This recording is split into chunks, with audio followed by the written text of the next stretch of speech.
Capital goods, ये भी अच्छा रहा इस साल 2023 में 67% है, 67% के आसपास रिटर्न रहे। अब 2024 में आप थोड़ा यहाँ पे लगता है कि हल्का अनुमान लेकर के चल रहे हैं। यही मैं समझाना चाह रहा था कि यहाँ पे मुझे जो दिखता है उसमें मुझे वैल्यूएशन एडजस्टमेंट करना पड़ता है, क्योंकि कैपिटल गुड्स पे हम बहुत सबसे पहले से हमारे लिए कैपिटल गुड्स एक ऐसा ऐसा सेक्टर रहा है जहाँ पे हम बहुत ज़्यादा झुकाव लेके चल रहे हैं।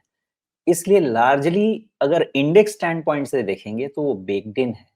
यहाँ पे प्रीमियम बहुत ज़्यादा वैल्यूएशन प्रीमियम मिल रहा है इंडेक्स बेस्ड कंपनीज़ को। हो सकता है कि ये एक फेवरेट सेक्टर रहते हुए भी यहाँ पे आपको एक अंडर परफॉर्मेंस देखने को मिले at index level, because premium बहुत ज़्यादा चल रहा है, वैल्यूएशन प्रीमियम बहुत ज़्यादा चल रहा है इन कंपनीज़ में।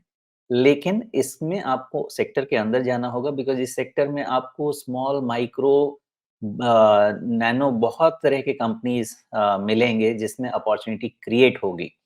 तो एट इंडेक्स लेवल ये सेक्टर मुझे नहीं लगता कि आपको बहुत ज़्यादा शायद उत्तेजित कर पाएगा। लेकिन अगर सेक्टर के अंदर स्टॉक स्पेसिफिक ढूँढने जाएँगे तो बहुत अपॉर्च्युनिटीज़ मिलेगी। फेवरेट सेक्टर रहेगा, हमारे लिए इन्वेस्टमेंट ग्रेड सेक्टर रहेगा, लेकिन बहुत ही स्टॉक स्पेसिफिक होना पड़ेगा।